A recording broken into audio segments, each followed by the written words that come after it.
Hello बच्चों, स्वागत है आप सभी लोगों का आज की नई क्लास में। आज हम लोग बात करेंगे कक्षा 10 के गणित के अभ्यास एक जो हमारा है वास्तविक संख्या। इस पे हम लोगों ने प्रश्नावली 1.1 और 1.2 को पहले से भी हम लोगों ने इस पे वीडियोस, कई सारे वीडियोस हमारे बन चुके हैं। हम लोगों ने इस चैप्टर को क्लियर कर चुके हैं, हम लोग ख़त्म कर चुके हैं।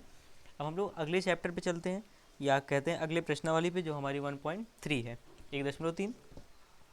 इसमें हम लोगों ने पीछे देखा था कि किसी भी परिमेय संख्या को, किसी भी अपरिमेय संख्या को सिद्ध कैसे करते हैं कि ये अपरिमेय संख्या है।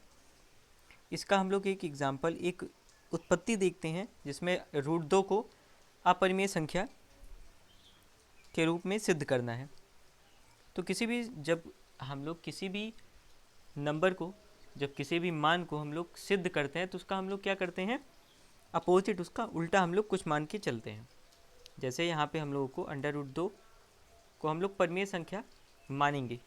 क्यों मानेंगे? क्योंकि यहाँ पे अपरिमेय संख्या है और इसका उल्टा क्या होगा, परिमेय संख्या का उल्टा। परिमेय संख्या को उल्टा करने पे क्या हो जाएगा, अपरिमेय संख्या, मतलब उसको, उसका अपोजिट अपरिमेय संख्या मान के हम लोग चलते हैं। अपरिमेय संख्याएं कौन कौन सी होती है? वे संख्या जिन्हें P/Q के रूप में लिख सकते हैं, वे हमारी होती हैं अपरिमेय संख्याएं।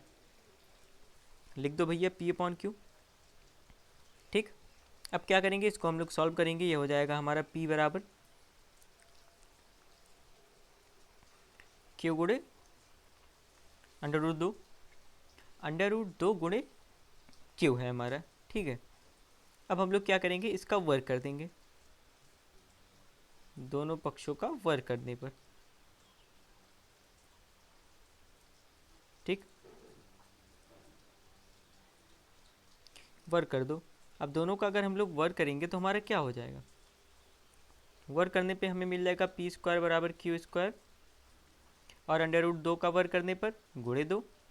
ठीक, इतना हमें प्राप्त होगा। इसके बाद हम लोग क्या करेंगे, इसके बाद हम लोग क्या करते हैं कि इसका मतलब क्या हुआ, 2P² को विभाजित करेगा। 2 किसको करेगा, P² को विभाजित करेगा।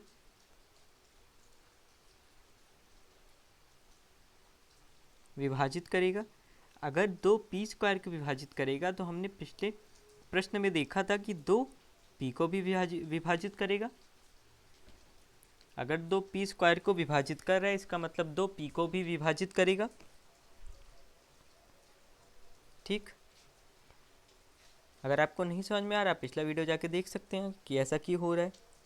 अब आगे हम लोग चलते हैं, ये तो हमारा P का मान हो गया। अब हम लोग क्या करते हैं, मानते हैं, अब हमने Q का मान निकालना है। माना P बराबर क्या हो जाएगा वहाँ पे, 2। अब यहाँ पे हम लोग मान लेते हैं R।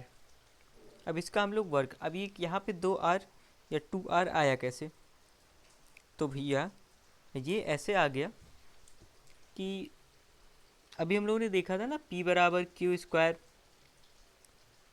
जब हम लोग स्क्वायर हटाएंगे, ठीक, तो यहाँ पे हम लोगों ने क्या किया, यहाँ पे 2 रख लिया। ठीक है, अब हम लोग क्या करते हैं, इसका वर्ग करते हैं।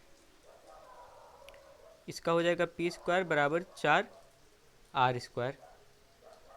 ठीक, अब P² की जगह हम लोग क्या रखेंगे, P² की जगह हम लोग क्या रखेंगे, तो भैया P² की जगह हम लोग रखने वाले हैं जो हमारा मान निकला था, हमारा मान। तो हमें जैसे कि पहले से पता है हम लोगों को कि P² का मान यहाँ पे कैसे कितना है, यहाँ पे 2Q है, 2Q है। ठीक, यहाँ पे P² का मान क्या है, 2Q² है, बराबर 4R²। ठीक, इतना ही तो है भाई, इतना ही तो है भैया। तो अब यहाँ पे क्या होगा, यहाँ पे हम लोग क्या करते हैं, अब आगे हम लोग चलते हैं। यहाँ पे हमारा था कितना, 2Q² बराबर 4R²। ठीक है, तो यहाँ पे Q² बराबर 4/2 R² हो जाएगा, 2 से 2 कट गया, तो Q² बराबर यहाँ पे कितना आ गया, यहाँ पे आ गया 2R²। मतलब 2q² को विभाजित करेगा, 2q² को विभाजित करेगा, q² को विभाजित करेगा।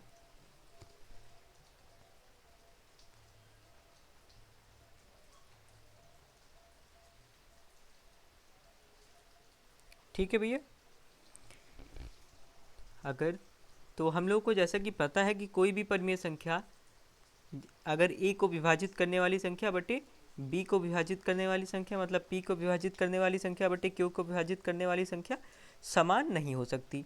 और यहाँ पे p/q है और इसका मान कितना आ जाएगा, 1। दोनों संख्याएं समान हैं, तो ये हमारी यहाँ पे परिमेय संख्या नहीं होगी, मतलब यहाँ पे हमें विरोधाभास हो रहा है।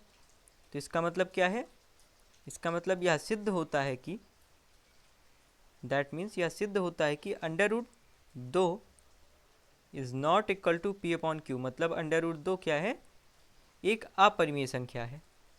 √2 क्या है, एक अपरिमेय संख्या है। ठीक है बच्चों, आपको समझ में आया होगा। अगर समझ आया तो चैनल को लाइक कीजिए, सब्सक्राइब कीजिए और शेयर कीजिए। मिलते हैं अगले वीडियो में।